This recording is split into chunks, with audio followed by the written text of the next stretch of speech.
ये कहानी एक बड़े घर की नई सुबह से शुरू होती है। घर की रसूमात खत्म हो चुकी हैं और अब जब आहाना वापस अपने मैके लौट रही है तो पॉल्टो, पसीमोनी और चाची जी उदास हैं। दूसरी तरफ बाकी बहुएं दरगाह देवी और अर्जुन खुश हैं। लेकिन इहाना के लिए असल आजमाइश अब शुरू हुई है।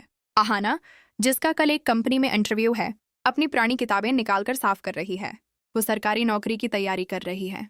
उसकी आंखों में एक अधूरा ख्वाब है अपने पांव पर खड़े होने का और माशरे में अपनी पहचान बनाने का। लेकिन उसके दिल में डर भी है कि क्या ससुराल की जिम्मेदारियों के दरमियान वो इतनी मुश्किल इम्तिहान की तैयारी कर पाएगी या नहीं। हाना के साथ तीनों बहुएं किचन में खाना बना रही होती हैं। तभी वहां अर्जुन आता है। वो देखता है कि आहाना एक हाथ से खाना बनाने की तैयारी कर रही है और दूसरे हाथ में जनरल नॉलेज की किताब पकड़े हुए है। आहाना अर्जुन को देखकर घबरा जाती है और किताब छिपाने लगती है। उसे लगता है कि अगर अर्जुन ने उसे किताबों के साथ देख लिया तो उसे लगेगा कि आहाना उसे वक्त नहीं दे रही और वो नाराज हो जाएगा। लेकिन अर्जुन मुस्कुरा देता है। वो आगे बढ़कर आहाना के हाथ से किताब लेता है और कहता है, अचपा क्यों रही हो?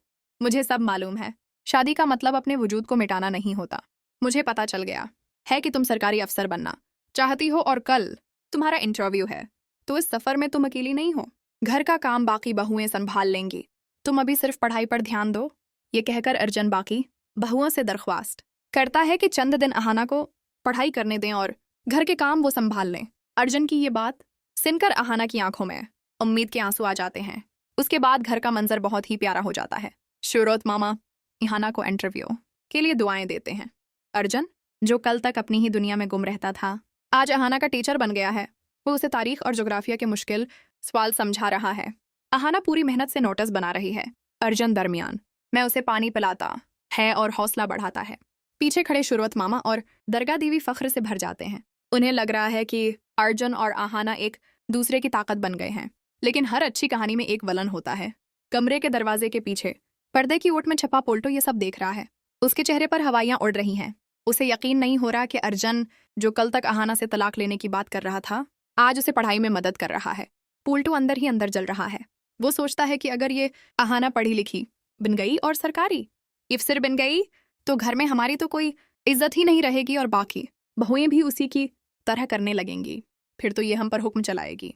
उसे कुछ करना होगा। पोल्टो दबे पांव सीधा पसीमोनी के पास जाता है और नमक मिर्च लगाकर कहानी सुनाता है। गजब हो गया। छोटू तो इस महारानी को IAS बनाने की तैयारी कर रहा है। खुद उसे पढ़ा रहा है और वो आराम से बैठकर पढ़ रही है। ये सुनकर पसीमोनी आग बगूला हो जाती है। वो दौड़ती हुई अर्जुन के कमरे में आती हैं और चलाती हैं। ये क्या तमाशा है अर्जुन? घर में काम का पहाड़ पड़ा है और तुम यहाँ स्कूल चला रहे हो।